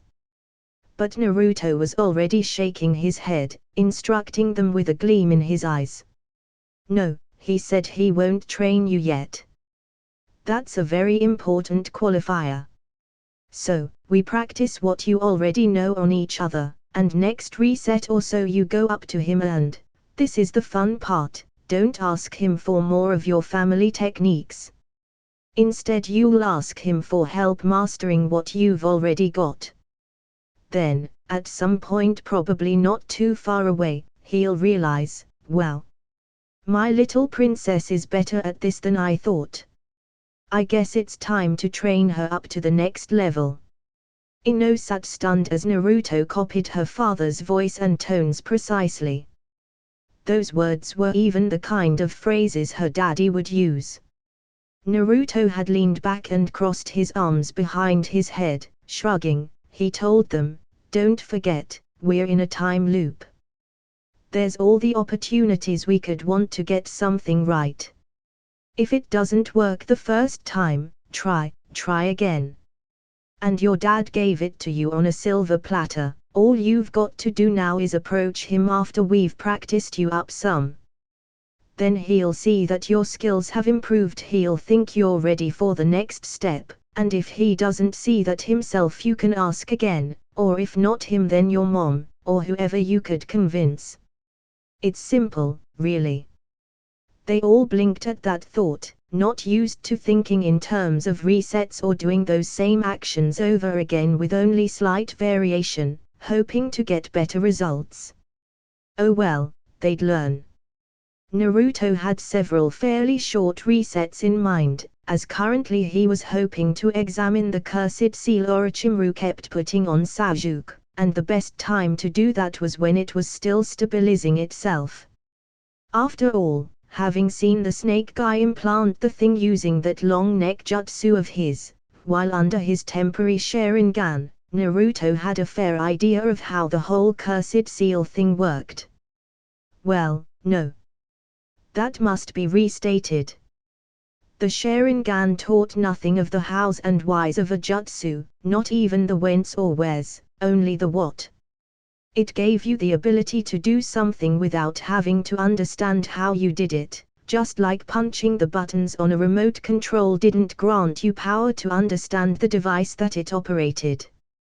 It didn't teach you under what circumstances it would be best to use the wheres, or the best times to use it, the whence, although when it was active it could help you time things by showing you what an opponent was up to and thus what openings he'd be leaving.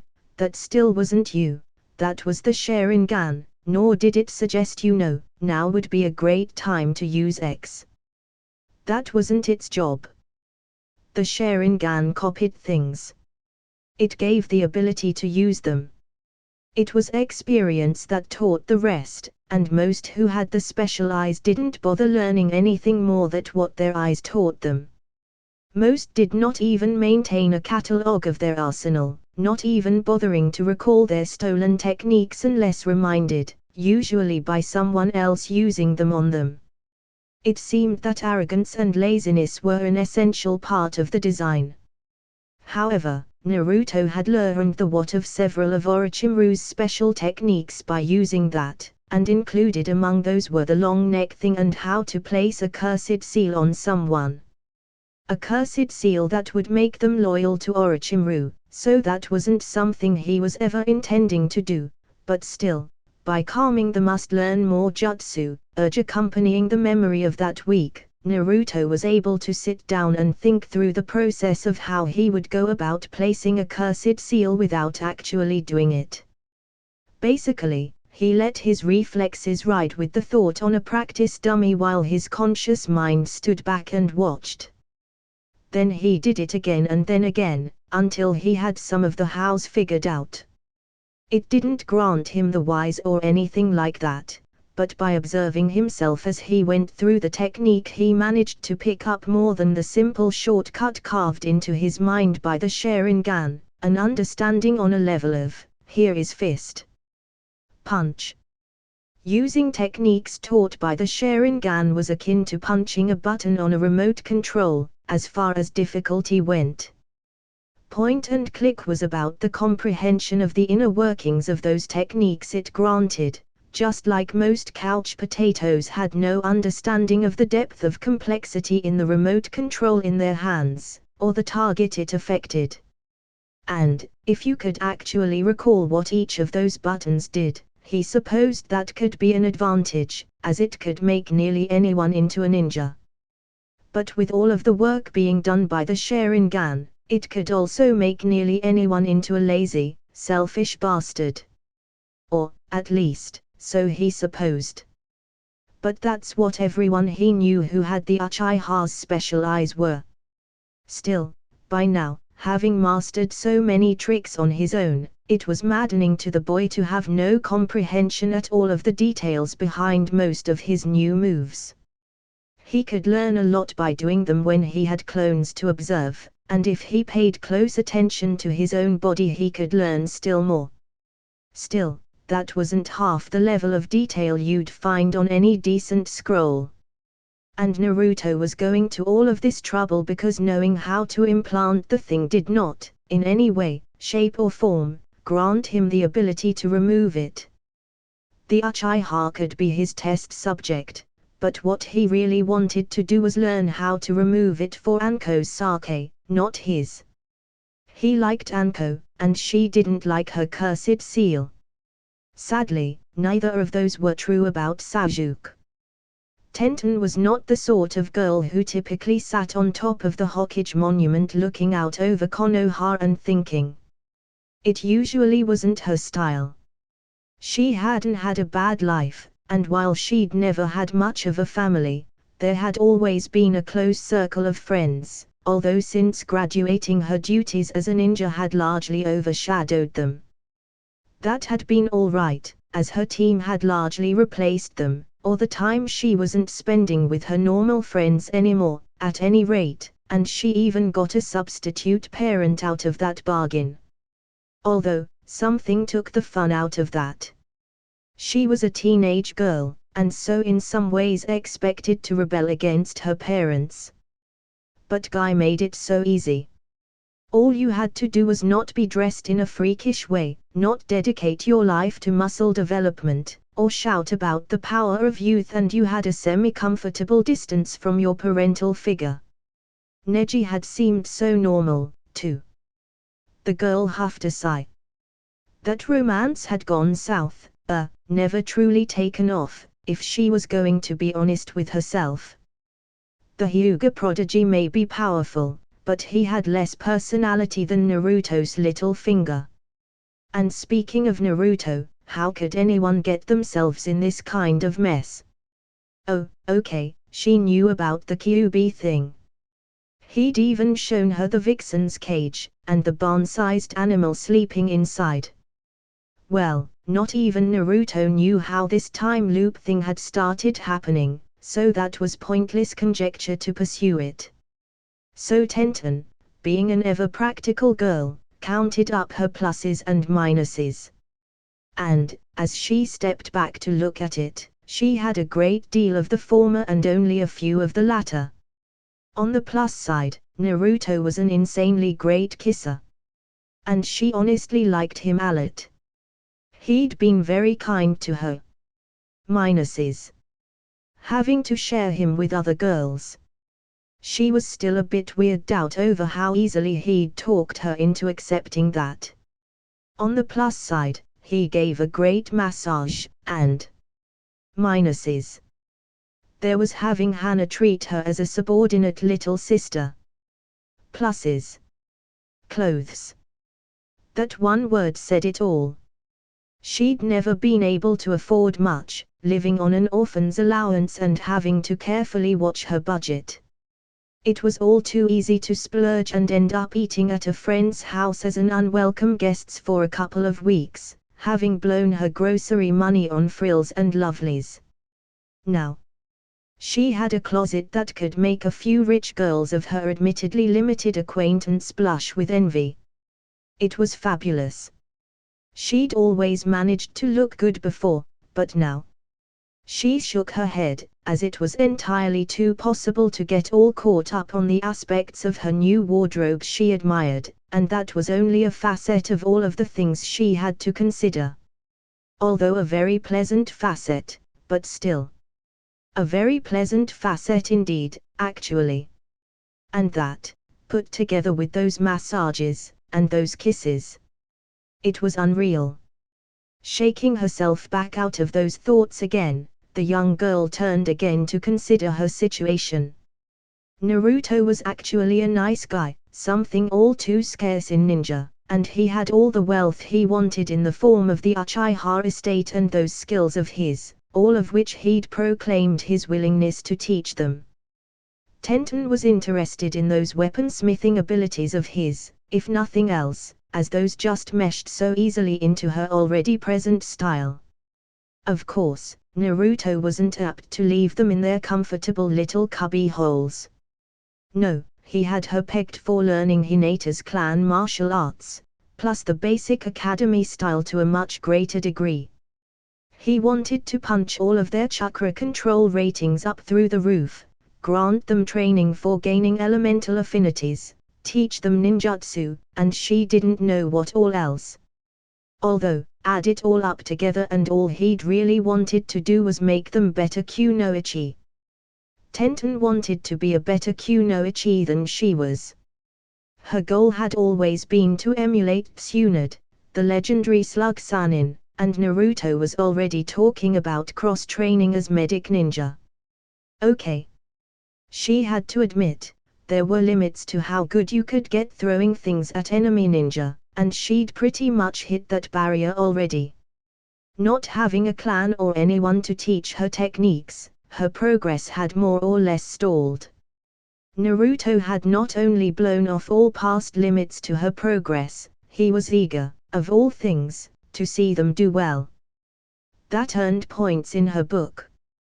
People eager to see other people succeed were rare, even in this town. Guy was one of them, one of the reasons she'd been so glad to be placed on his team, in spite of his many eccentricities. That Naruto was another earned him a special place in her book. Okay, she had to face it, everything he did was because he wanted her to improve and be better. Not even Guy was so interested in her advancement, although to give her teacher credit, he'd offered to let her try out Lee's training schedule, and she couldn't handle it.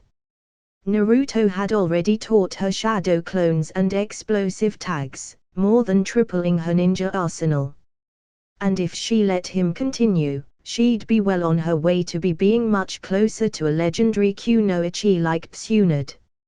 Or, who was she kidding? He'd had her convinced at the clothes. The guy was a regular sewing miracle. All of the so-called bad stuff was faint by comparison to that. She was sitting there contemplating what had to be the single greatest opportunity of her life, as if she'd been trying to convince herself to find some faults with it. Naruto was kind, loaded, skilled, a great kisser, and determined to help her be the sort of ninja she'd always wanted to be, but never had the opportunity to reach before. She was convinced. Laughing at herself for being so foolish, the girl leapt onto her new giant fan, one her husband admitted had been designed based on Tamri's, and allowed herself to float down over Konoha on it. Those wind jutsu were really useful. Tamri was content. For Naruto, waking her up and convincing her to accept those memories of hers had been a simple matter of approaching her with the right code phrases she had taught him, to appear to be a secret messenger sent from Sand. None of those were expected on this assignment, but you had to have the capability to send that kind of message at need. So, he had used those code phrases and passcodes, and she had accepted him and his message while still in her bedclothes, no questions asked. And from that chakra jewel he'd offered, recalled everything from before. So now what are we going to be up to? The wind mistress cocked a hip at her husband and asked. Naruto's grin was infectious. Your next element. First, I was going to teach you the few wind techniques I know that you don't, but I figured we'd both be happier if I started you off on Earth instead. She blinked at him. Here he knew she was a wind specialist, and he wanted to teach her about dirt. Ah, you do know that mastering 2 elements is one of the requirements for being a Jonin, don't you? From his shocked expression she guessed that he hadn't known that little tidbit. So, why Earth? She figured she'd ask to see if he had any special reason. Her husband looked at her guilelessly. Because last time I fought Gaara I used an earth flow river to turn all of his sand into mud. He can't use that stuff when it gets wet, it gets all clumpy and hard for him to control. But if you turn it to mud it gets even worse, as not only is it wet but the particle size drops from sand to silt. So you can practically shut him down with one technique. You can even learn to cast that one without hand seals, so even if you're already in a sand coffin you can turn the tables on him and not only survive, but defeat him as well, as if you turn enough of his stuff into mud he can't even muster that automatic sand shield. Tamrai stood there staring in shock at him for a moment, before the wind mistress glommed onto him with all of the power her body possessed. Here. The single worst nightmare of her entire life, the constant nagging fear, approaching certainty, that one day the person Gaara killed when he lost his temper was going to be her, and he'd just shut that down. Naruto could teach her how to defeat Gaara. Even if she was already in a sand coffin. Okay, that was it. She was having his babies. The girl began to weep tears of joy and relief. Naruto the Hokage folded his hands upon his desk. I'm sure you know why you're here. Yes. The boy nodded firmly. You've finally decided to listen to my reports that the Ninja Academy training was completely skewed and inadequate. The old man seemed nonplussed for a moment. Not quite, he said with a sad sort of smile. You're removing Kakashi as the leader of Team 7? The boy asked. No, Sarutobi firmly replied. You want to discuss my findings on the subject of earthworms? The boy stated with some authority. Why? The Hokage demanded, losing patience with the kid. Did you carve your own face onto the Hokage monument? Along with, let me see. The old guy shuffled some papers. The report he wanted was right on the top. A number of girls, ranging from a food stand waitress, to a foreign kunoichi, and at least 2 of Konoha's clan heiresses. Well, I wanted to get them something special, and diamonds are just so overdone, the boy stated with a careless shrug. Yes. Yes. Jiraiya screamed, rolling about on his back. Just like that. What are you doing? Ino came close to ask Naruto, who had been watching this scene with some amount of clinical detachment. The boy turned a megawatt grin on her. You know how I've been delaying doing too much training under this guy, because it made me feel awful to do all of that vamping as a girl. Aha, she nodded, then motioned toward the insensate Sannin covered in his own drool. So, what's that got to do with this? The boy gave her a happy shrug. Well, you see, I was wondering why those illusion techniques were demonic this and demonic that, and it gave me another idea. So I'm trying it out on the old fart. More. More. The Sannin screamed, lost in his own world. Ino turned a curious gaze back toward her husband. He doesn't sound like you've got him in a demonic anything. That's exactly my point. Naruto returned to her brightly. I was wondering why those illusions were all demonic, so I created one that wasn't. The Toad Sannin let out a long moan and passed out, unconscious and still covered in drool. So Ino smacked her lips in curiosity. What was he seeing? An illusion where he was watching a hot spring of about 72 young girls, and they invited him to join them. A kind of a cross between a harem technique, a normal illusion, and his own fantasies. He filled in most of the details out of his own subconscious, just like most of those fear-activated illusions draw on stuff they've tapped from deep underneath the conscious mind. I used the same thing here. That way I don't have to be privy to what he likes. Naruto nodded seriously. Ino considered that solemnly for a moment. Okay, that sounded fair. So, do you think he'll train you now? Naruto snorted. Train me? He'd gladly commit suicide for me. That was his 3rd time under the technique. Sajukuchi-ha. I challenge you. I will prove that hard work is better than being a genius. Sajuk turned to face Lee in his typical I don't care about anyone else pose that might also be interpreted as don't bother me, I'm taking a crap in my pants look so often seen on young toddlers. However, instead of his usual arrogant reply, the Uchiha's features contorted briefly, and he lifted both hands to sink his index fingers 2 knuckles deep in both nostrils simultaneously before replying, not now. I did a boo-boo, and I don't have time to clean up and fight you before the test. We will have our contest after, if that is all right with you. Staring in shocked disbelief at the yellow wet spot forming on the front of the Uchiha's shorts, along with the trails of moisture going down both legs, Lee could only nod in amazed disgust. Sakura had her very first "I can't believe he did that. That's disgusting" moment concerning the Uchiha, and could barely believe her eyes. The large crowd of fangirls drawn there by other girls dropping hints that a big fight starring the Uchiha was going to happen had thoughts along a very similar vein. Most there began to revise those thoughts of having a happy life with him. Ino carefully steadied Naruto's body so no one would notice that he wasn't in it just then.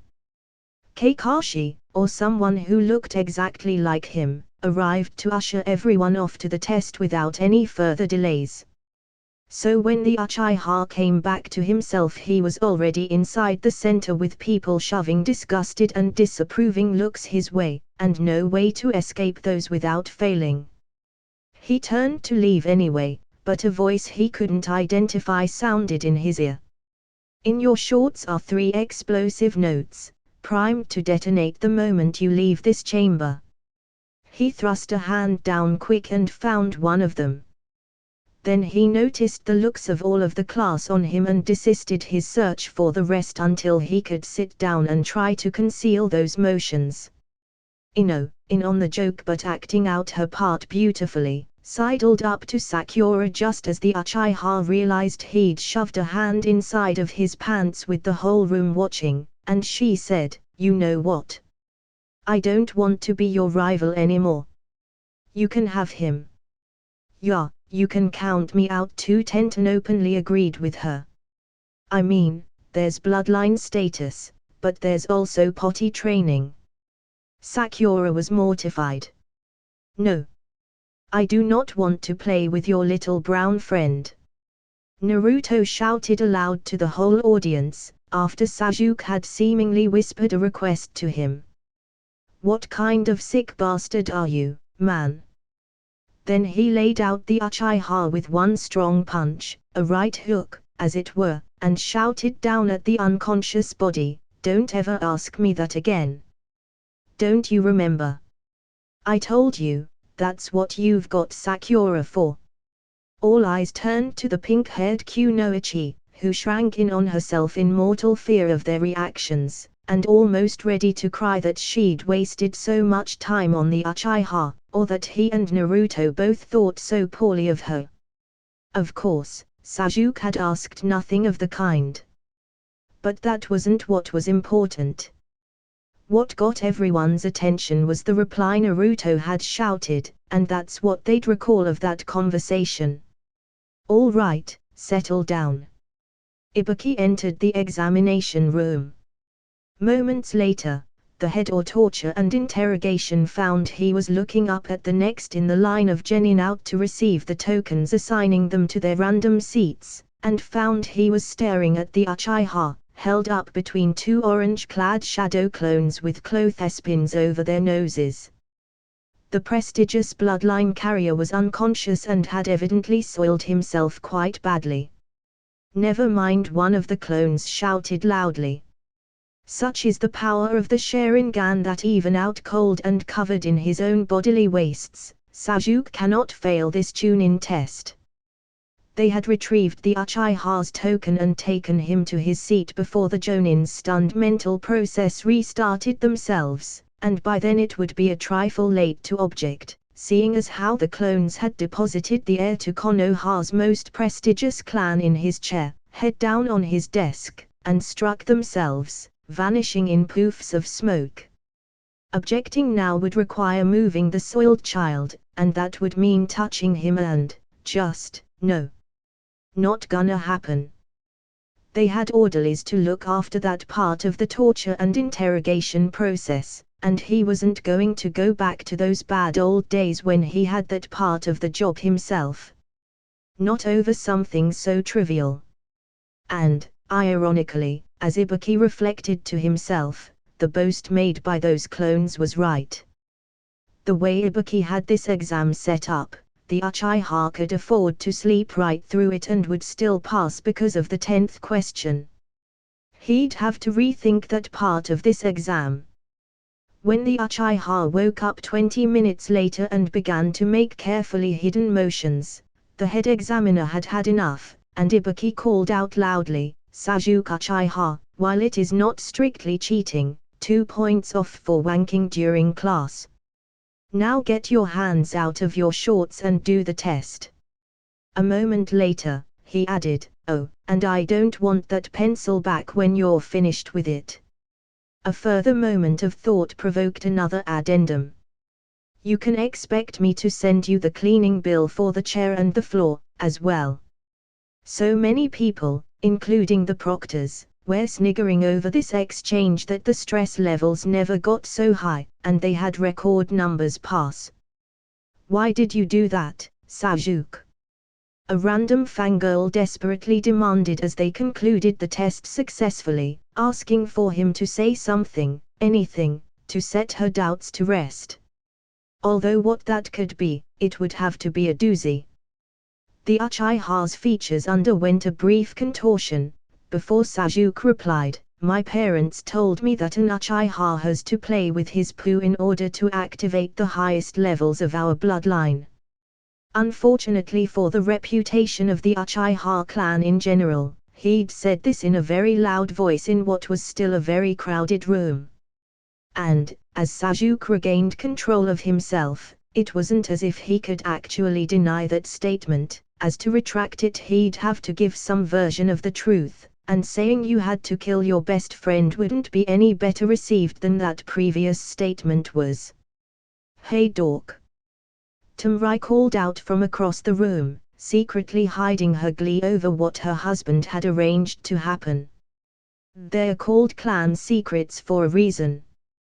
We don't want to know what you weirdos at Konoha do behind closed doors.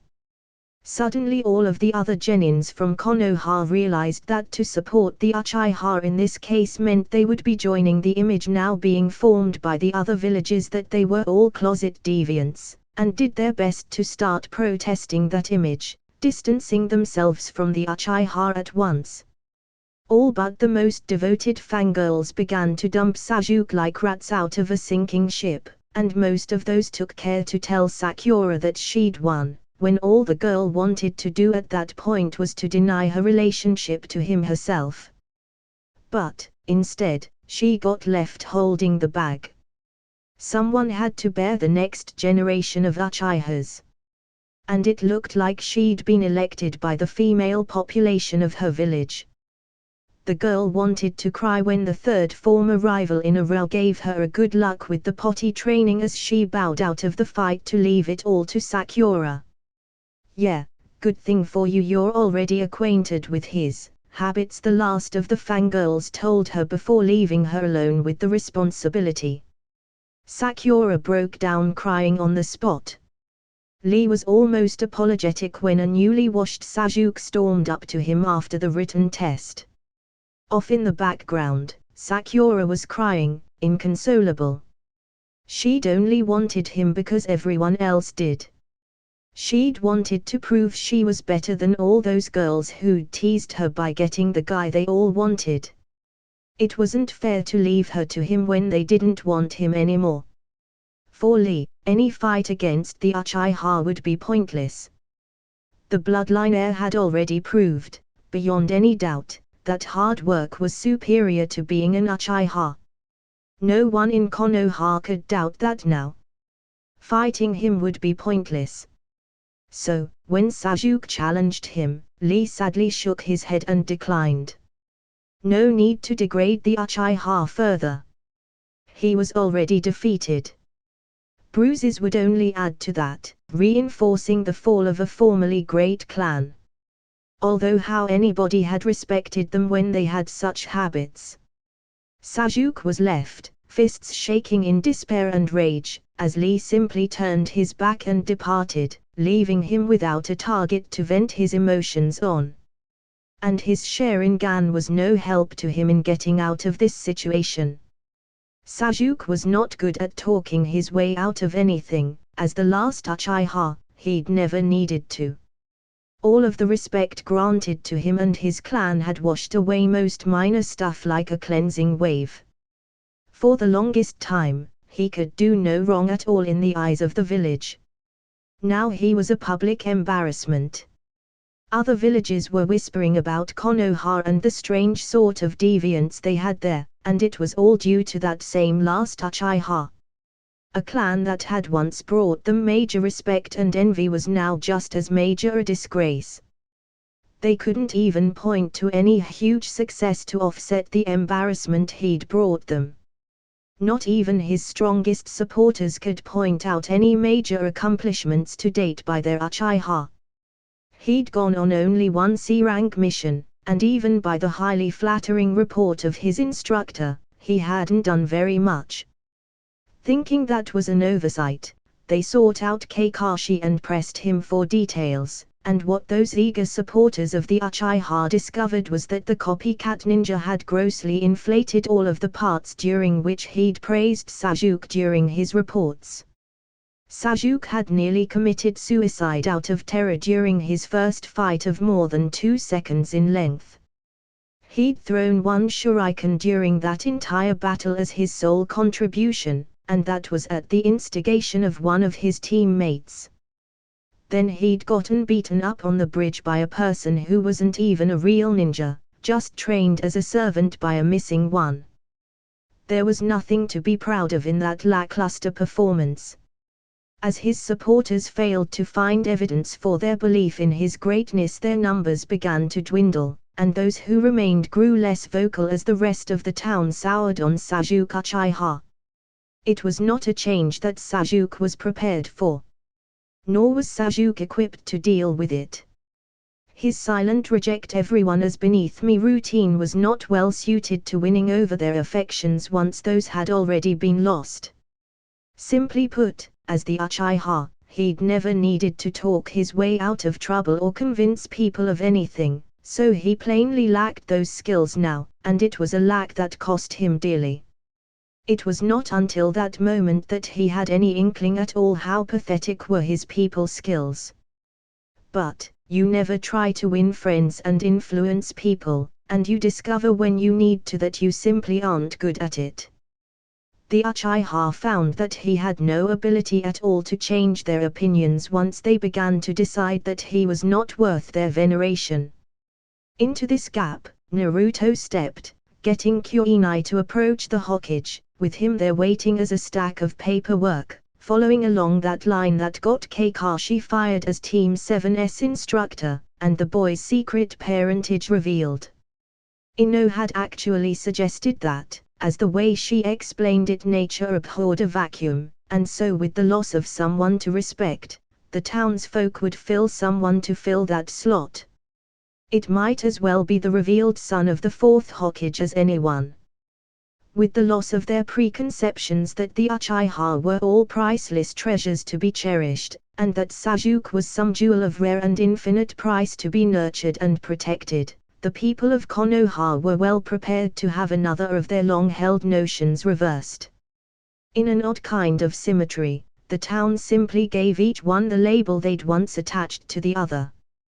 There was the valuable one to be encouraged and treated favorably, even given deals on goods bought at shops and things. Then there was the pariah, the one to be despised, hated and overcharged for everything, while given secret, or not so secret, glares and sneers. Neither boy was well prepared to step into the social role of the other. For Naruto, it was scary as anything for the villagers to be nice to him.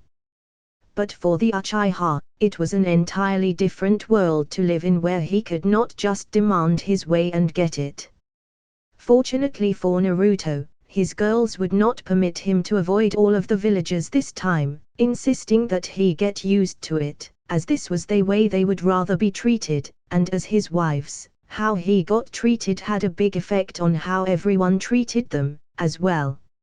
So, like a man touching his toe into cold water, the boy began to slide carefully, hesitantly, and only a bit at a time into this new situation. It would be good for him, but it was the hardest acclimation he'd ever done. And, it would take some while before he'd stopped spooking when an ordinary villager called out to him a cheerful greeting. Still, he'd want to be taking that in measured doses. Hi. Tsunade, right? The cheerful blonde boy called up to the stacked blonde woman who was seated at the gaming table of a casino in the strip she was currently frequenting. It took me forever to get Jiraiya to tell me where to find you. Get lost, kid, the slug Chunin brushed him aside. Naruto frowned. Well, would you look at that kid? He's cleaning the house out. Tsunade grabbed her apprentice to point to a blonde child she'd never seen before winning big at one of the tables. Come on. Let's get in on some of that luck. But Shitsune protested before being dragged along unwillingly by her teacher's insane strength. Your stake, madam? The croupier asked her as the legendary medic gave herself a seat at the table.